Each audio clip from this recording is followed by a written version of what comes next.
What's up, YouTubers? Back again with another review. This time it is the Losi 10 SCT. I'm not a real huge fan of that name. It's kind of a mouthful, but whatever. Started with, I think they came out with this version last year. It's 2013 now. I think they came out with it in 2012. It's kind of funny because on all the reviews, well, the manufacturer reviews and stuff, these guys, Horizon Hobby, were doing the interviewing. I don't know what kind of connection they have with Losi, if they design it or do they just sell the stuff. But strangely enough, they also have something to do with the ECX buggy. Check out my other video if you want to know more about this guy. Anyway, back to the truck. Pop the top off here, and the first thing that stands out to me is this bright orange head motor. Like I said, it was a gift, and I usually do some sort of research on the car before I buy it. Just so I kind of know what I'm getting into before I get in. I can make the ultimate decision whether I want to have anything to do with it or not. But like I said, it was a gift, so somebody just gave it to me, and I didn't really do any kind of research on it. But so not really knowing much about the truck, I just assumed that usually most small blocks are it's going to be anywhere from a 12 to a 18, and I just assumed it was an 18 before I actually looked, and come to find out this is actually it's a 3.4.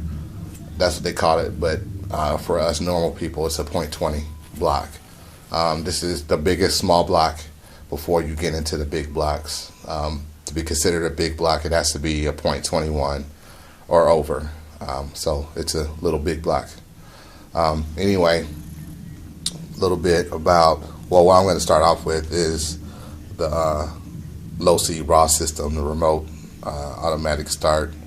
One thing I saw a lot with people complaining about the RAW system, but also people complain about the easy start system. I think with the RAW system, you just got to think about what you're doing. If you've been doing this for a while, I mean, I've only been doing it for a couple years, so I'm sure there's a lot more that I have to learn about it. But what I know is, I mean, it does have an automatic start feature, and I think that kind of spoils you a little bit. But if your car won't start, I mean, don't say, oh, this is crap, oh, I hate this thing and this and that, and take it off and replace the back plate and go through all that other stuff. For me, the thing I would do, start with the basics. Is it getting gas? Is it getting spark?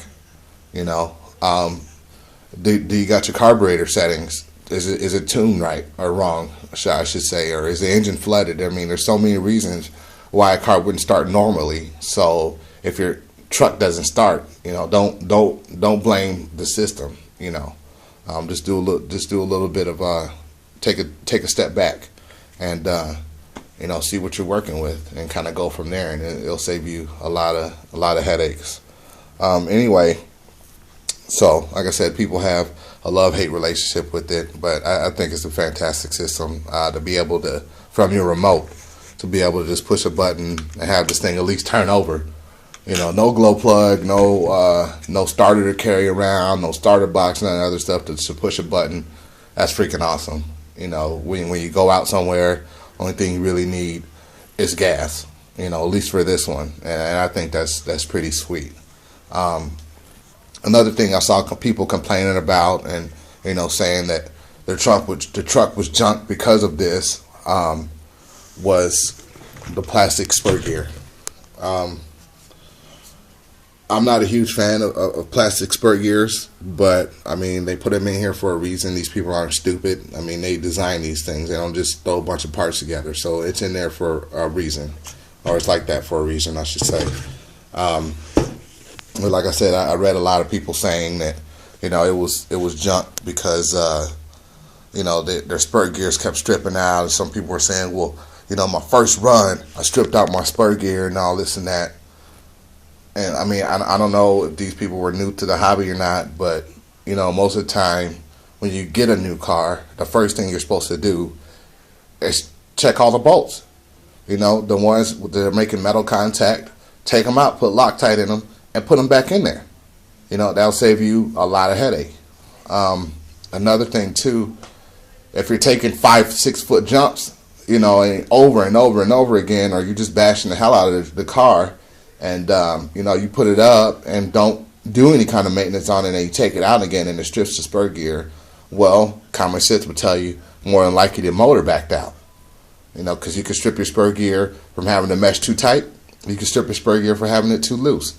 And with the vibration, like I said, if you've been in this hobby for any decent amount of time, they do it. All the engines do it. They all back out eventually. So I can't stress enough. Just check your spur gear alignment, and I don't think you really have too much problems. The replacement spur gear is $4, which is actually a relief because I was going through the spur gear deal with my Savage, and those things are like $10-12 a piece. So I don't know, it's pretty cool. They're a lot cheaper. Things that kind of disappointed me on this so far, I don't know if I mentioned it, but I've had this for about 3 days or 4 days now. But I did find out that it had the 2-piece clutch system. Not a big fan of that.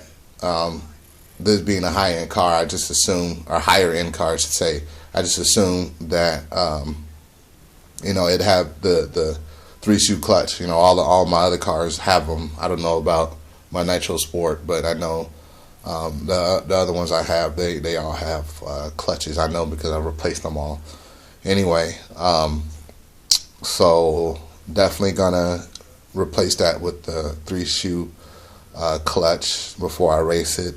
And that's about it in a nutshell. Well, the last thing, the kind of issue I ran into now, like I said before, at least me, before I say something's garbage, I'll try to work with it. I'm not going to sit here and badmouth something just because I don't understand it. I think too many people do that, just because they don't know what's going on, automatically it's broken and it's a piece of crap.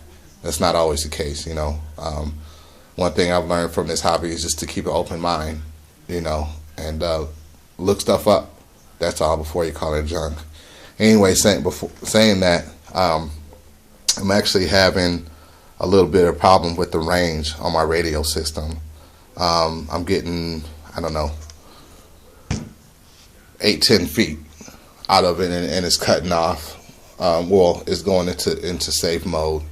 Now, I don't know if it's because this battery isn't charged. It comes with the LiPo battery in there. I don't know if it's not charged enough, or I don't know if just the batteries I'm using in the receiver are crap. I changed them out, and it's still happening to me. So like I said, it can be a lot of different things, the reason why I'm not really getting the range that I'd like out of it. But I'm definitely gonna check it out and see what's going on before I say it's junk. Anyway, thanks for checking out this video. I have more videos, and I actually go over Savage. I go over my ACX. So yeah, check them out. In the meantime, be easy.